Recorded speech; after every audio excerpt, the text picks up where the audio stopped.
Good evening, everyone. Welcome to our monthly meeting. My name is Jim Lawrence, and I serve as the board chair of Fixin San Mateo County. Again, thank you for taking the time to join us here tonight. As always, our goal is to create a space for open dialogue and forward-thinking ideas, especially in the area of law enforcement. This evening, we're blessed. We focus on an issue that touches every community, every officer. Quote, unchanging the culture of policing.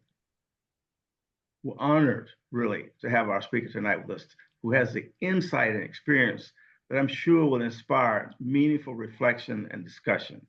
So I urge all of you to fully engage, ask questions, share your perspectives, help us move this conversation forward towards real progress and understanding.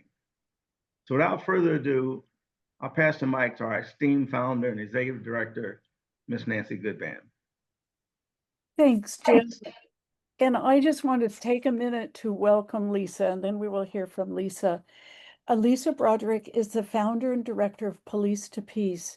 It's a 5-year-old national, nonpartisan, nonprofit corporation formed to redefine, reimagine, and advance policing on a national scale through the framework of police officers as peace officers.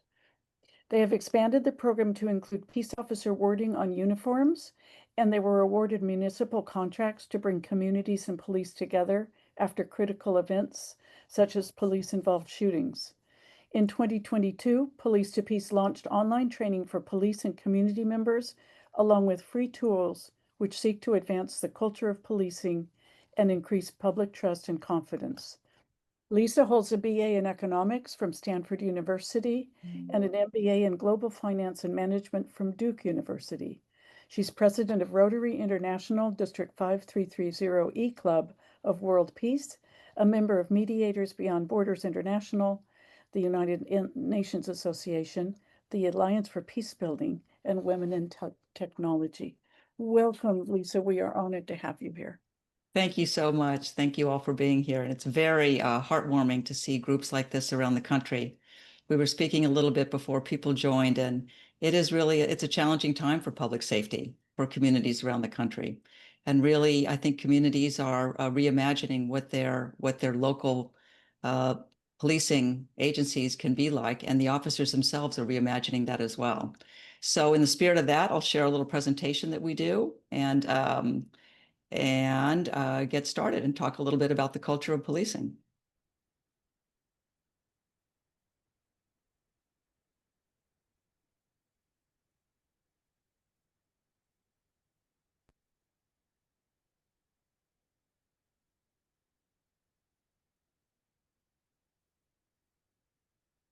So as I mentioned, we're talking about today restoring trust between police and the communities they serve. We all know there's work to do, and this conversation is about how we can get there. What we really need, though, is a new mindset. So here's a story about a changed mindset. Back in 2020, in the run-up to the election, Police to Peace was part of a national network, which was identifying places where violence might occur and working with local community groups like Fixin San Mateo to prevent and calm the violence. Police to Peace's role was to connect this network with local police departments so the police could be aware in advance and hopefully respond peacefully. In November, December of that year, there was a protest organized for Detroit that organizers thought might turn violent. So we got a message to the PD to wear baseball caps. And we told the protest organizers that if the cops showed up wearing baseball caps, then a message of peace had been received. Well, they did show up in caps instead of helmets, and peace happened instead of violence. So why we're here, communities and their police agencies around the country are having conversations about how to restore trust between cops and the communities they serve. You know, there's really a problem. Communities aren't always sure what the police are supposed to do to keep them safe. Many communities are dissatisfied with what they see happening, and without a shared national understanding of policing's true role, everyone, officers and citizens alike, are left confused. There are solutions, though. The solution has to be realistic and sustainable. It has to address the culture of policing and not just policies or tactics. It has to acknowledge that sometimes policing can unintentionally cause harm, especially to vulnerable communities. And it has to create a space for positive stories, stories that show the good work happening every day in communities all around the country. And most of all, it needs to bring community and police back to the same table, focused on their shared goal, public safety. So let's ask a simple question. What is the true purpose of policing? Well, the answer is it's different in every community and every era, but at its heart, it's about one thing: keeping people safe. What America really needs today in this changing public safety landscape is a shared framework, a national coherence around what policing should be.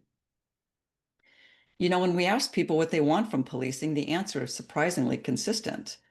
People everywhere want it to be effective. They want it to be empathetic, and they want it to be just. People want it to be treated with dignity and respect, and they want every interaction with the police to be safe for everyone involved. And they want a culture that prevents harm before it happens. So we've developed this peace officer framework. What is it? Well, it's a rediscovering of why policing began in the first place, to keep the peace. It's a reimagining of the true purpose of policing, and it's a repositioning of officers, not just as law enforcers, but as peace officers. It's really about changing the lens through which officers see their role. You know, when officers begin to see themselves as guardians of peace, not just enforcers of the law, their relationships with communities transform. It's not about doing more, it's about seeing differently. And so here's the reality: life changes, and so must policing. Most reform efforts fail because they don't touch culture. Well, the peace officer approach is designed to last because it starts with a mindset. When you shift the way people think about what they do every day, then everything else follows. And we're all about nudging. Culture change doesn't happen by force, it happens through nudging. And California already calls police peace officers in the law. You know, it's why most people enter policing in the first place: to help serve, to make things better. Being a peace officer doesn't take away from enforcing the law, it enhances it. It makes policing what communities actually want it to be. So what do we mean by peace officer? We mean what's in this photograph, which is an actual photograph. It's policing that's smart on crime. It's aligned with community values and focused on what unites rather than divides. It's effective, empathetic, and it's just. And just to be clear, this does not mean soft on crime. It doesn't weaken authority or change the legal mandate of policing. It simply aligns policing with its rightful purpose. So here's the distinction. A law enforcement officer may be focused on compliance with the rules. A peace officer is focused on creating peace, on facilitating safety and cooperation within the community. Both enforce the law, but one leads with a peace officer mindset. You know, if we look at the history of policing, this evolution makes total sense. From the earliest departments to community policing to today's focus on legitimacy, a peace officer is simply the next step. It's where communities want policing to go. So why do this? What's in it for the cops? Well, for officers, this approach can change everything. It improves relationships with the community, it increases safety, it enhances well-being. It reminds them why they got into policing in the first place, to make a difference. And it improves relationships within city government and the departments themselves. For the communities, this means policing we'd be proud of for our children to join. It's effective, empathetic, and just. It's policing that's less harmful and more trusted, exactly what people say they want. So what makes a peace officer department? Well, a peace officer department is one that's smart on crime, it's aligned with its community's values, and it's consistent with the law. In fact, about 80% of US state laws already refer to police as peace officers. This isn't new, it's a return to what's always been the case. And so one of the most powerful ways to bring this framework to life is through what we call the peace officer promise. Think of it as policing's version of the Hippocratic Oath. It's a public declaration from an agency that says, while we do our best to control crime, we will do everything in our power to do no harm. And agencies like the Richland County Sheriff's Department in South Carolina have already taken the step, and it's transformed how the communities see them. Let me make sure that I put on video. Oh, let me escape actually, and make sure that I put on video.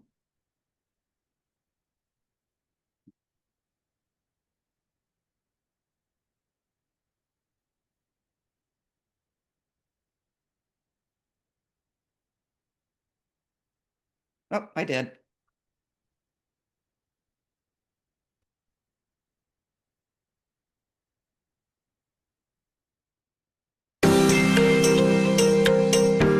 Sheriff Leon Lott further declares his deputies to be peace officers. Richland County right now is faced with gun violence at a high rate. Our youth are dying and our communities are suffering. For the last 4 years, the Richland County Sheriff's Department has been demonstrating their deputies are, and will be, a reassuring presence regardless of the situation. And in doing so, they are peace officers. Beginning in 2018, Sheriff Leon Lott and his Richland County Sheriff's Department took part in an initiative to determine the impact of words in public perception. If you look on the back of Richland County Sheriff's Department cars, you'll see 2 words, peace officer, on the back of it. It branded its vehicles with the words peace officer. Then in 2020, it outfitted deputy uniforms with the words peace officer stitched below deputy sheriff. And then 2 years ago, Police to Peace came and said, let's take it another step. Let's put it on the uniforms. So we did. Our job is to keep the peace. We're peace officers. Peace officers. That's who every one of us who wear this uniform, our job is. Sometimes we're guardians, sometimes we're warriors, but the majority of the time, we're peace officers. Now in 2022, Sheriff Leon Lott further declares his deputies to be peace officers. In a press conference on the grounds of the South Carolina State House, the sheriff announced the Peace Officer Promise, where he publicly pledged to do no harm to the communities. We, the members of the Richland County Sheriff's Department, promise that while doing our best to prevent and mitigate crime and criminal activity, we will also do everything in our power to do no harm to the communities that we serve and protect.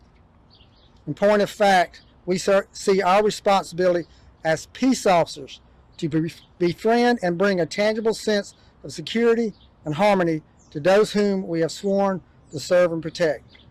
And this we promise we will. That is our promise as the Richland County Sheriff's Department, that we will be peace officers. By this reaffirmation by the Sheriff's Department, it lets our citizens know that the Sheriff's Department plans to uphold this oath and treat our communities fairly, safely, and protect and serve the way they should. It also says, hey, let's come together because we need to all do the same thing and work together in order to save our communities. It's more than just 2 words, peace officer. It's something we live by.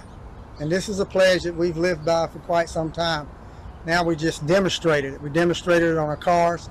We demonstrated it on our uniforms. Now we demonstrate it by taking that pledge. And by me reciting this pledge, I pledge that for every one of us who wear this uniform that works for the Richland County Sheriff's Department. It's more than words. It's something that we're going to live by and continue to live by. The department serves and protects.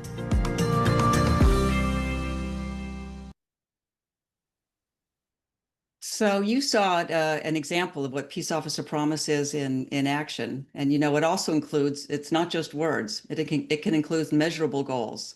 So agencies can commit to reducing harm, improving trust, and increasing public safety by specific amounts, by specific dates. And this turns ideals into action. So why bring Peace Officer to your community? Well, because it works. It improves people's lives. It operationalizes rightful policing that's effective, empathetic, and just. It's how we make policing something the whole community can believe in. So along these lines, to make it easier, we've worked around the country. We have a complete toolkit to make adoption easy with templates and resources and practical steps. And we have a virtual training platform, which is a virtual training platform that makes it easy for agencies anywhere in the country to begin. It's accessible and affordable and self-paced, so departments can start right away.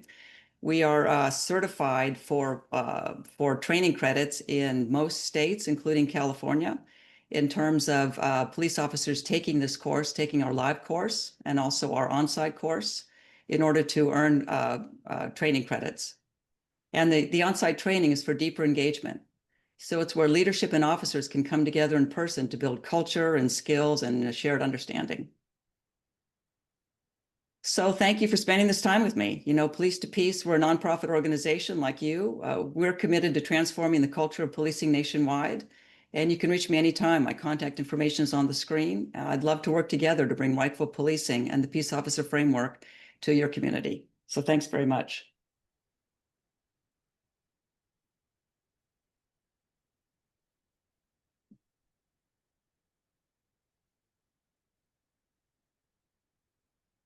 Hi, Lisa. Thank you so much for your presentation. We have some questions Of course.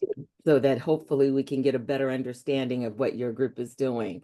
So our Sure. first question is, what's a more fundamental cause of police violence? Is it attracting the wrong sort of people to law enforcement, or that the law enforcement system seem to encourage or resort to violence? I honestly, having worked around the nation with thousands of officers, I can't say there's one cause. It could be it could be the culture of the agency itself. It could be people who were attracted to policing, and quite frankly, some people should not have badges and guns. The police chiefs have said to me, who sit on our board and work around the nation, that that the most important decision they will ever make is when an officer who gets the honor of having a badge and a gun. And I think that communities need to work with their agencies in order to want to attract the right type of policing. I think that now, after 2020 and into 2025, what we do is we advocate for a culture of service. And that is, you want to attract officers who want to be there to serve. When you survey police officers, most say the reason why they joined is in order to do good, to give back to their communities. Anything Right. can happen, and we've seen things happen. With that said, I would say that there's a myriad of reasons. Okay, thank you. Do you find resistance from the rank and file, even if the leaders are in favor of this approach? And what are the challenges to bringing this model to existing systems? Yeah, sure. We see in any group, you're going to see resistance, right? There are going to be people who think, well, it's just another program. If I get through this, then it'll be okay. That's why we do surveys before a training and then after the training. And before the training, they may say, well, this is just another program. After the training, they don't say that any longer. This is a fundamental way to approach policing that resonates with most people that we've worked with.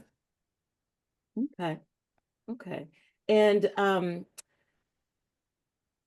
a lot of police reform is concerned with moving tasks away from law enforcement and toward more appropriate agencies like mental health workers. Do you think this helps with the changing culture, or should we expect peace officers to be able to handle that sort of work?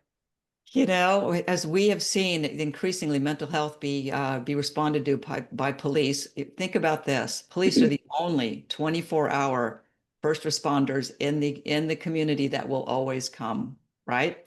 Yeah. And so with everything from all of the different calls for service, they're getting calls for service for which they were not trained.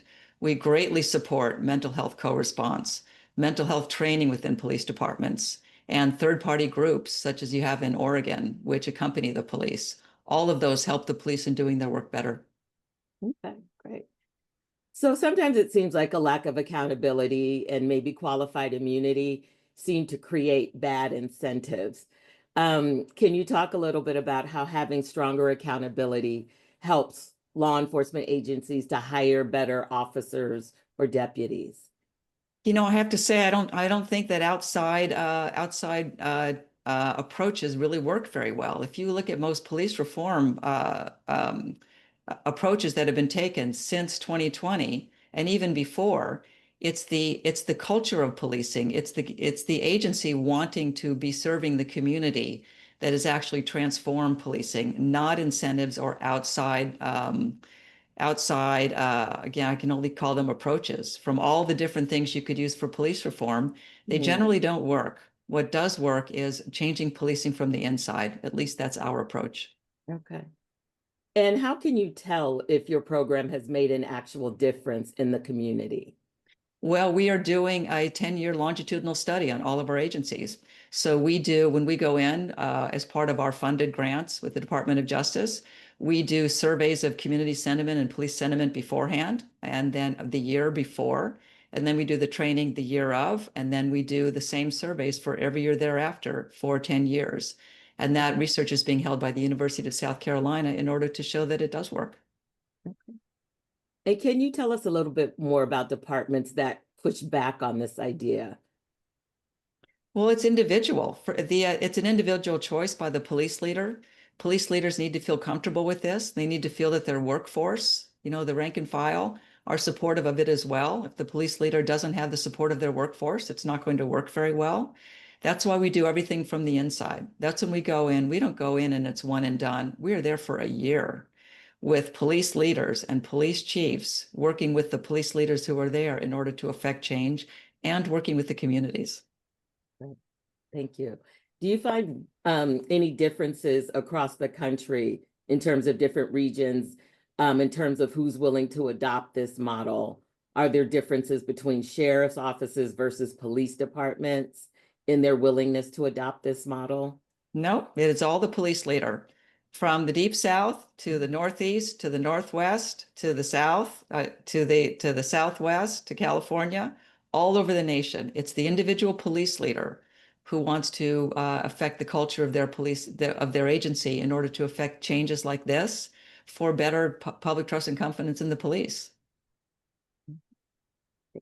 Does the training touch on the racist roots of policing and how that has created this history of justified mistrust of the police? Well, of course, policing began at its roots as slave patrols, of course. We all know that, and then turned into the first formal police departments in the 1800s, much after that. And so the way individual agencies views it are different. In the Midwest, they wouldn't say that that's actually part of their culture. In the South, they may. In other parts of the country, they may. And so we meet people where they are.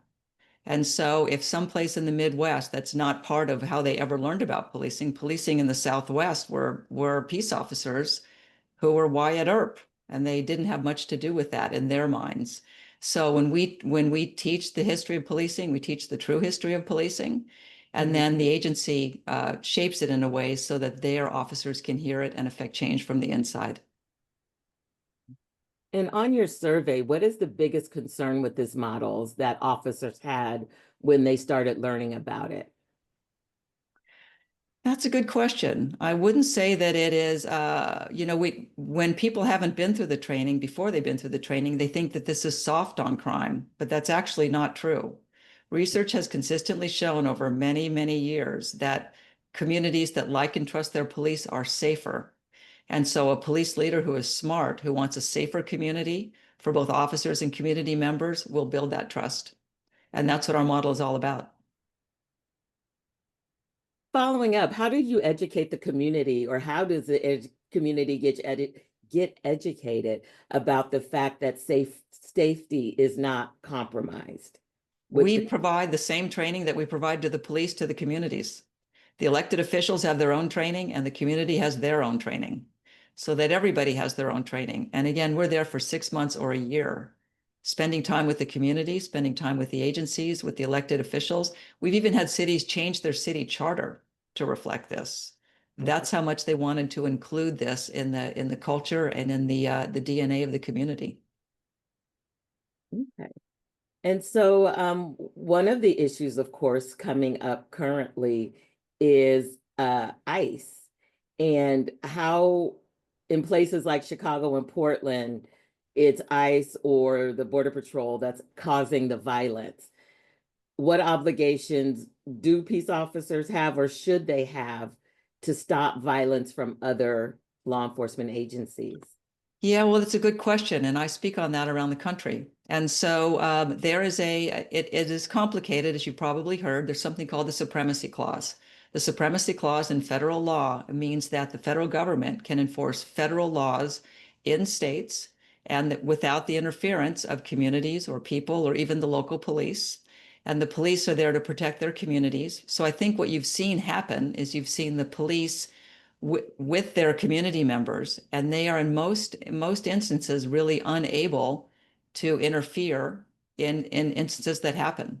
And I think it's becoming more difficult for communities to really appreciate how difficult that is for police departments, for the officers who in many instances must stand there, and for the communities for which that may be done. I would say that now, after a couple of weeks or months in places like Chicago and Portland, the policing agencies and the communities are coming together as one, which is what we speak on.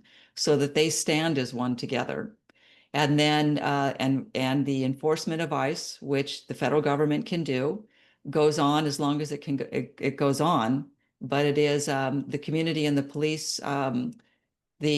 The protests or the gatherings are nonviolent, and ICE does not have a reason to interfere with them.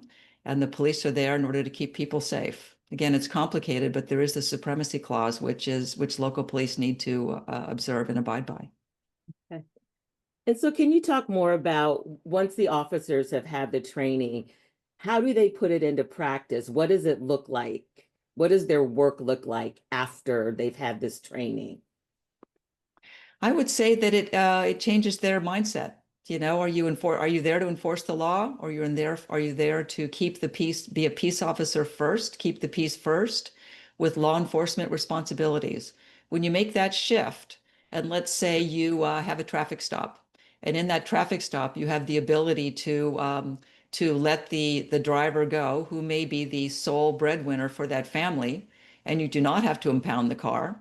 And you see that there may be a family in the car, which could be very imperiled, and all the car had was a broken backlight.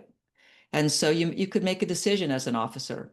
You could have them pull over in the car and not drive the car any longer and come back when they've fixed that, or you could impound the car. And so what we teach is a peace officer mindset would find every possible way to support the greater good if it was within the law, if they were allowed to under the penal code, so that they would support the community rather than simply enforcing the law because they could.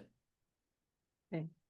And do you have any information regarding, has this approach ended pretextual stops that have often led to violence in some places?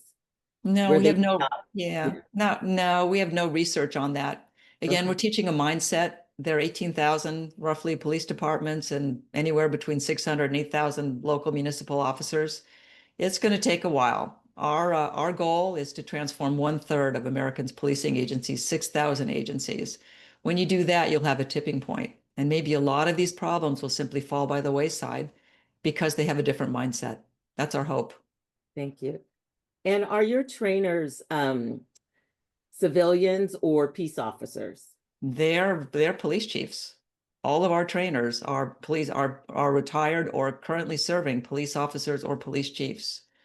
So they are peace officers in their state. Most of them are from states which are peace officers. Again, 80% of the states call their cops peace officers anyway, but they are all police personnel. Okay.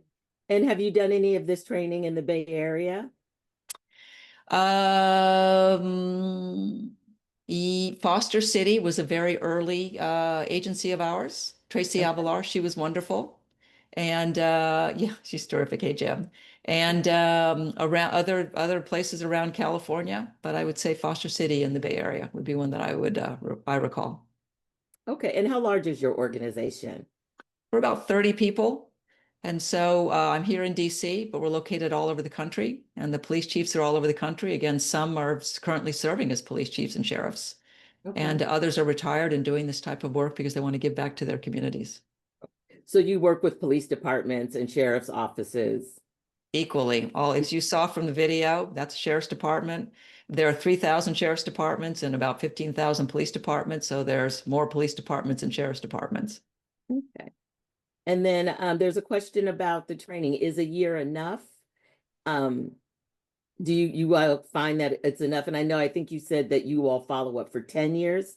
Is We that do correct? follow up for 10 years, and we provide other services. The community surveys we provide can be done year after year with the Okay. agency. The truth is, it's expensive to send in, trainers who are flying in, who are police chiefs from around the country, and spend all that time with the community and the police. That's why we're so grateful to have been supported by federal government grants over the last 4 years. Okay. And so here's a question for you. Since Police to Peace is a nonprofit group, do you offer this training at no cost? Well, just because we're a nonprofit doesn't mean we don't have costs. And the Right. answer is no. We have to pay we have to pay the police trainers in order to come in. And so we work with communities to do that. Sometimes service clubs raise money. City municipality budgets have them. The federal government has them. States have budgets. And so we work with all of the above. Okay. Are you currently hiring any more trainers? I wouldn't say at this time. We have so many police personnel who are former and currently serving in order to work with us that I think we're good for now. All right, great. And can you be a little more specific about where you get your funding? You said some federal grants. Yeah, we are a GSA contractor under the Department of Justice, Department of the Justice. Bureau of Justice Assistance and the U.S. Cops Office. So those are the two big federal grant programs that fund police training. And they have been the primary source of our funding for the last 4 years. Municipalities, in some cases, will pay for the training. In terms of cities and counties, both have done that. And also local community groups have brought us in for other things that are smaller. With that said, spending a year with a policing agency and a community is something that it's a substantial grant. It can be 5 figures. Yes, yes, yes, yes. And do you get, because you get federal grant funding, any pushback from the feds about what you teach, how you teach, anything of that nature? No, we remain a federal contractor, have delivered on all our contracts, and the federal government has been very supportive of our work. Okay, good. Is there an approach in your model about how to deal with the displaced community, the unhoused community? Anything? Yeah, we worked in the Seattle area on that. And that is, peace officer first and, with law enforcement responsibilities. It really depends on local law, of course. I'm sure you're aware of the Oregon decision, which I think I forget what it was called, that allowed for the criminalization of the unhoused. Yes. And that started in Oregon and then moved to Washington, I believe. So, that changed a little bit of the mindset. It is the real question is where are the resources that the police can actually bring people? And so the police don't want to see what's happening on the streets any more than anybody else do. They live in the communities. The real question is, it's a systemic problem. And so what is the housing that families could actually go to? What if people really don't want to leave the streets, which seems remarkable, but it is true. If you speak to police officers, they will tell you that a certain number of people do not want to leave the streets. And so it becomes a bigger community problem than simply enforcing the law or removing people. The community has to take a whole of community approach, really. Great, thank you. And we have a question of whether or not you've heard of the swerve. It's the curve. It's the curve. The curve. And that's Chris Singh. Yeah, that's Chris Singh's organization. They're wonderful. We work with them. Okay. And it's another policing culture change made up of police leaders. They do wonderful work.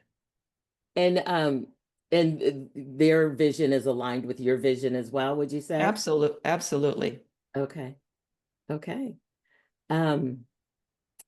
So this will be the final question, and that is, if change can only come from within, how do you change the composition of our law enforcement agencies so they're staffed with the sort of people who would even be interested in this sort of change? Or do we just live with whoever we've got? No, we show them a better way. From Chris's program, the Curve, to our program, to every other program out there. We're one of a group of organizations that are all doing the same thing. If we show policing a better way, they will go that way. But it takes early adopters, it takes forward-thinking leaders, it takes courageous leadership in order to get all that done. And it's one agency at a time. Thank you. And I lied. I said that was going to be the last question, but I'm going to ask this one final question. Sure. And that is, do you provide any active bystandership training? Not really. We do one thing and one thing well, and that is a police culture change for the community and the police. Others do that, like ABLE, which is a wonderful program. Wonderful. Lisa, thank you so very much for this important topic and this fantastic conversation. We very much appreciate it. Of course. I think it gives us all something to think about and chew on. And this has been recorded, so it will be made available in the next day or so. Wonderful. And Chris, by the way, Chris Young is here. So, hey, Chris, nice to see you again. Let me ask Terrific. Chris if he wants to say anything before Lisa leaves. By all means. No, I don't. She's phenomenal. The work she's, as you can tell already, she's making a national impact. So I'm just happy that she's in our own backyard now. Wonderful. Wonderful. Thank you. And now it is time for our Executive Director, Nancy Goodban. And I will bid you good night from Washington, D.C. Thank you Thank very you. very much. Rest so well. much. And thank you, Lisa. I know it's very late for you. Thank you Of so course. much. Take care. Bye-bye.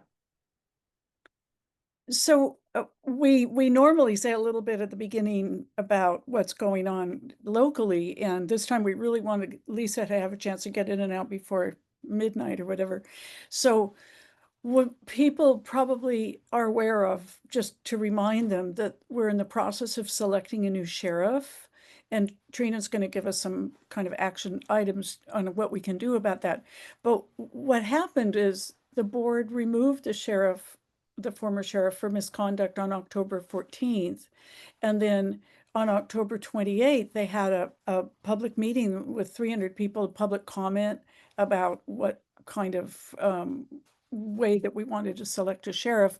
They did vote to appoint a new sheriff to serve out the term of the former sheriff, and that means until January 2029.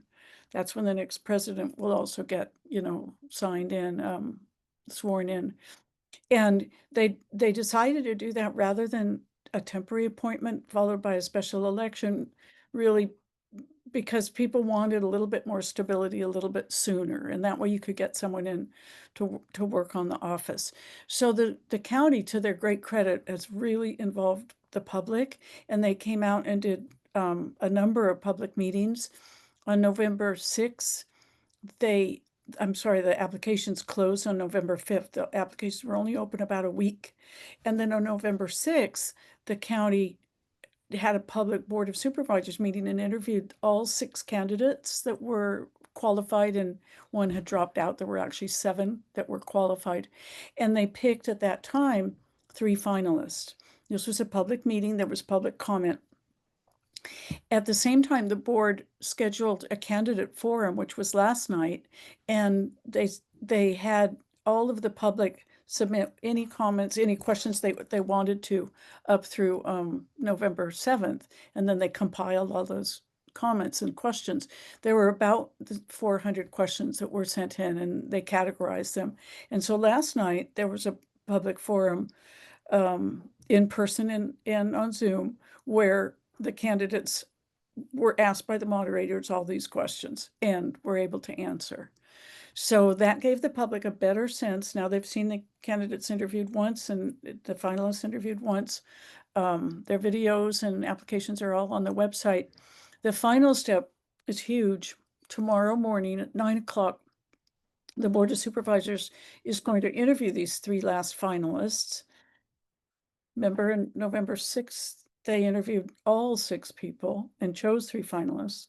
Then they had a public candidate forum last night. And so tomorrow they're going to interview these 3 finalists and choose which one to appoint as the sheriff for the next 2.5 years. The finalists are all different. Ken Bender was the undersheriff in Santa Clara County, and he's very much in alignment with this kind of approach that Lisa is talking about. And in fact, he has said that he would bring in Chris Shung, who was the undersheriff under Christina Corpus, as well as the prior assistant sheriff, Ryan Monahan, because those people are kind of trusted by the troops, and they're both committed to the reform, the kind of reform in modern policing practices. He had been in the sheriff's office in Santa Clara County for a number of years. And another candidate is David Lazar. He's been in the San Francisco Police Department for a number of years, and as a very, very kind of involved with the community. He in fact brought a whole lot of people to vouch for him yesterday, and somebody said, well, why did he have to bring all these people from San Francisco? Why can't he just stand on his own 2 feet? But he had a lot of community support, and he also spoke about his own experience. He has been in a police department, not a sheriff, so the police don't have anything to do with the jails. They don't run the jails. They don't have that kind of experience, but he does have executive experience as police chief. And then the third is Brian Travis, and he is currently in Solano County, but he grew up here, and he's had some experience in the sheriff's office, and he's currently the chief of police in Solano County, and all for the community college district. So he's got a background. He was came as one of the Vietnamese boat people in 1979 with his family, and is very committed to our county where he grew up, and really cares a lot also about the immigrant community and outreach. So all three of these are going to be interviewed tomorrow, and I urge everyone, we'll post the links in the chat in a minute, but urge anyone to go. Public comment will be tomorrow morning right at 9 o'clock. There's only one thing on the board meeting, and public comment is before the agenda item. After all the public comment, there will be interviews by of these three candidates by the supervisors. Well, we don't know how long that'll take, and then they will vote to appoint one. And then they said at one point they were going to swear them in, but it's not on the agenda. It's probably happening separately. So that's pretty big. If anyone has any questions. Yes, Chris Shung, who we just heard from, was very well liked when in Mountain View and here as well. So I think some of the people are very favorable about that. I know that the captains are would have said that they would prefer Ken Bender coming back in with two leaders that have had executive experience. Captains and the lieutenants and sergeants have said that. So it's really exciting time because all these candidates are good. They were all finalists. And so read up on them if you haven't, because one of them get chosen tomorrow. Put in your public comment, look at the stuff that's online about these candidates. Were there questions about oversight last night? I don't think there were really any questions from the board about oversight.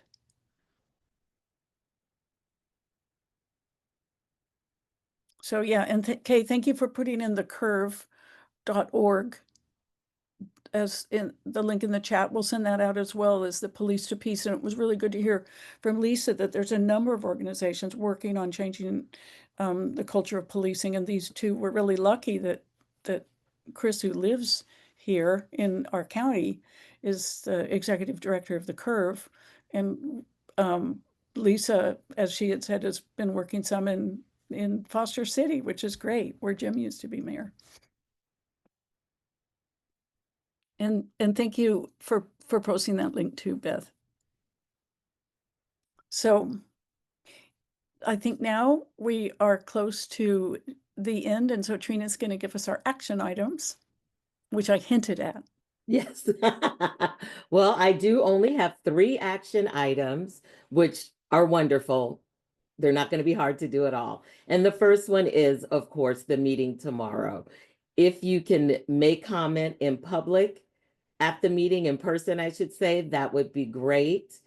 If you can't be there in person, it's a hybrid meeting, so there's a Zoom link, which they will post in the chat. Feel free to make public comment by Zoom. And if you can't do either of those things, please feel free to email the Board of Supervisors your thoughts on who should be our next sheriff. And you can do that from tonight, but I think you have to do it before the meeting tomorrow, if I'm not mistaken. So please do that, because as Nancy said, they will do the interview, they will do the selection, and last we heard they were going to swear in the new sheriff tomorrow. I don't know if that part has changed, but so far they said they will interview and select and swear in the new sheriff. So that's tomorrow, Wednesday, November 12th at 9 a.m. The next call to action, the next 2 are 2 fun things. November 18th, we are holding our monthly happy hour starting at 4:30 to 6:30, and it will be at B Street and Vine in San Mateo. No need to RSVP, just come on down and join us for some good fun and conversation, and just to have a good time and get to know one another and see each other in person. So that is Tuesday, November 18th, 4:30, B Street and Vine in San Mateo. And lastly, our final event of the year will be our annual party, which is Friday, December 5th, starting at 6 p.m. And we are so pleased and honored that we are able to host this party at the Domini Hoskins Black History Museum and Learning Center in Redwood City. We would love for you all to come to the party. If you haven't been to this space, you absolutely have to go and see the space. And our party is a perfect time to do that. So please, we will be sending out later this month an RSVP for the holiday party, but we would love to see you all there and celebrate all of our accomplishments for this year. So, and now it is my pleasure to turn over the floor to RJ. Thank you. Thank you, Trina, and great to see everyone here this evening. I want to start with a conversation that we have had over time, which is the power of language. And that the belief that as we use language like peace officer, that we are declaring our future. We are declaring what it is that's most important to us. And my belief in the work that I do is that once we declare, it begins to take a life of its own, whether that's the universe, your God, your spiritual connection, but it begins to unfold. And so the power of what Lisa shared with us today, merely by using the language of peace officer, is a declaration. And I hope that we can take that example and even continue to use that with our sheriff's department. So they begin to see themselves as peace officers in how they show up. And there's been, I've shared some information that we've had examples here in the country where the chiefs have stated that at the beginning of every meeting with their officers, that their arrest records will reflect the demographics of their community, and it began to shift how they showed up with their community. So with that in mind, what I'd like to do is just take a moment of what I call centering, to move from thinking to sensing and feeling, and just drop into where this message landed for you. For the sake of what? Of what will be different when we are successful.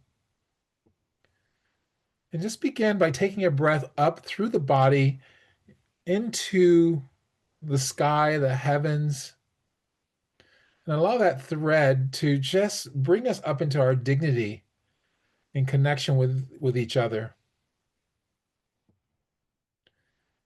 And as we exhale, soften and extend that energy also into your width, our social domain, and how we connect to others and allow others in.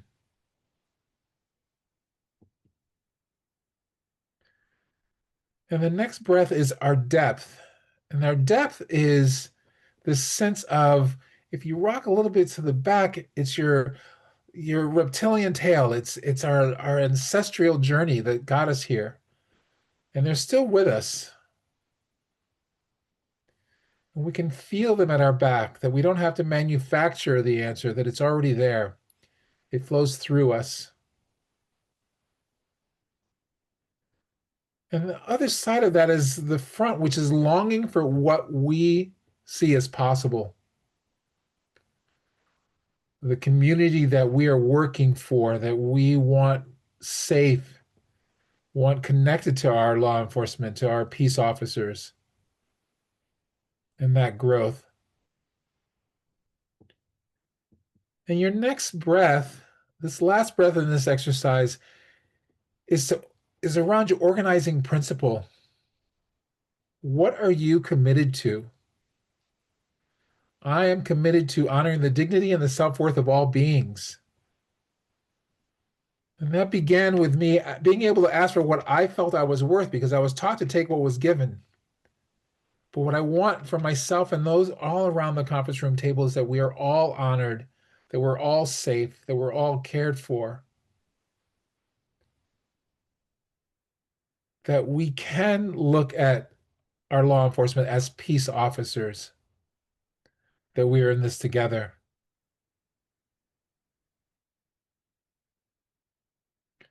So take a breath and just allow that to land in the body.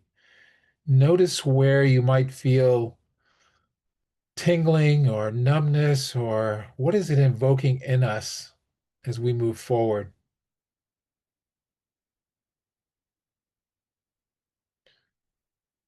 And with that, I want to thank you all for being here, for the energy that you extend into our community, and this commitment to making this a better place. Thank you. Thank you, RJ, and everyone. Jim, did you want to say anything before we close? We cut you off at the beginning to allow Lisa to come in I just soon. want to say thank you to everyone who joined us, and it's certainly very eye-opening what Lisa had to share with us.